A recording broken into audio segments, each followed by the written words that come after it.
بسم اللہ الرحمن الرحیم۔ السلام علیکم محترمہ ناظرین، آج میں آپ کو غزوہ خیبر کا واقعہ سناؤں گی۔ مدینہ سے نکالے گئے یہود خیبر کے مقام پر جا کر آباد ہو گئے تھے۔ مدینہ سے نکالے جانے کے باعث وہ چاہتے تھے کہ کسی بھی طرح مسلمانوں کو نقصان پہنچائیں۔ اپنے ان مذموم عزائم کو پورا کرنے کی غرض سے انہوں نے غزوہ احزاب میں کفار مکہ کا ساتھ دیا تھا۔ اگرچہ ان کو اس جنگ میں کامیابی نہیں ہوئی تھی، مگر وہ اسلام کو مٹانے کے لیے برابر سازشیں کر رہے تھے۔ رسول اللہ صلی اللہ علیہ وسلم یہودیوں کی ان حرکات سے آگاہ تھے۔ ان کی سرکوبی کے لیے آپ صلی اللہ علیہ وسلم 1600 مجاہدین کے ساتھ مدینہ سے روانہ ہوئے، جن میں سے صرف 200 مسلمانوں کے لیے سواری تھی، باقی سب لوگ پیدل تھے۔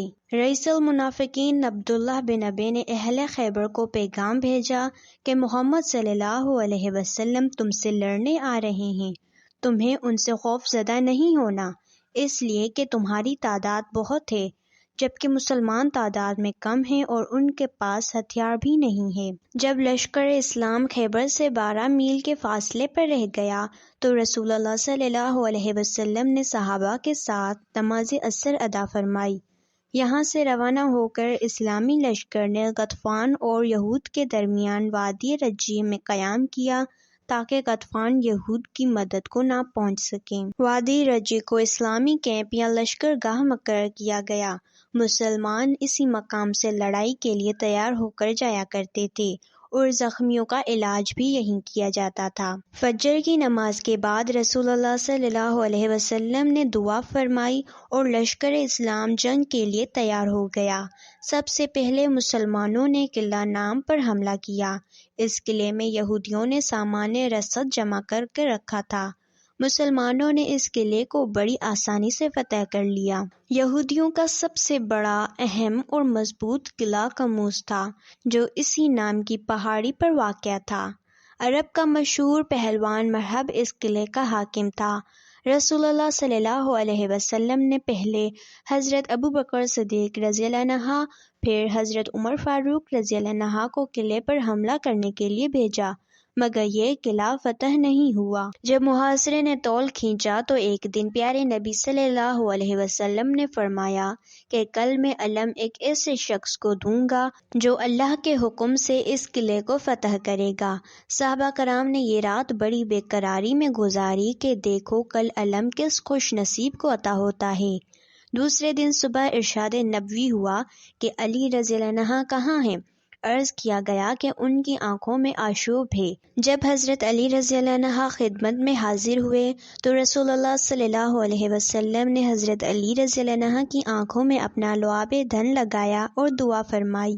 وہ شفا یاب ہو گئے۔ اب علم حضرت علی رضی اللہ عنہ کو عطا کیا گیا اور ہدایت دی کہ پہلے دین اسلام کی دعوت دینا، پھر ان کو اللہ اور اس کے رسول کے حقوق سے آگاہ کرنا، پھر بھی نہ مانے تو جنگ کرنا۔ حضرت علی رضی اللہ عنہ قلعے کے سامنے پہنچے۔ رسول اللہ صلی اللہ علیہ وسلم کی ہدایت کے مطابق یہودیوں کو سب سے پہلے اسلام قبول کرنے کی دعوت دی، مگر انہوں نے اسے ٹھکرا دیا اور مسلمانوں سے لڑنے کے لیے تیار ہو گئے۔ سب سے پہلے خود مرحب جو قلعے کا حاکم تھا بڑے طمطراق سے تلوار کو لہراتا ہوا فخر و غرور کے ساتھ نکلا، جسے حضرت علی رضی اللہ عنہ نے تلوار کے ایک ہی وار میں واصل جہنم کیا۔ کے مرنے کے بعد یہودیوں کے حوصلے ٹوٹ گئے اور ان کی ہمت جواب دے گئی اور قموس کا قلعہ فتح ہو گیا۔ قموس کے قلعے جلد ہی فتح ہو گئے۔ ان فتوحات سے بہت زیادہ مال غنیمت مسلمانوں کے ہاتھ آیا۔ فتح خیبر کے بعد یہودیوں نے رسول اکرم صلی اللہ علیہ وسلم سے درخواست کی کہ آپ صلی اللہ علیہ وسلم ہماری زمینیں ہمارے ہی پاس رہنے دیں۔ آپ صلی اللہ علیہ وسلم نے یہودیوں کی یہ درخواست قبول کر لی اور طے کر دیا کہ تمام پیداوار کا نصف مسلمانوں کو دیا جائے گا۔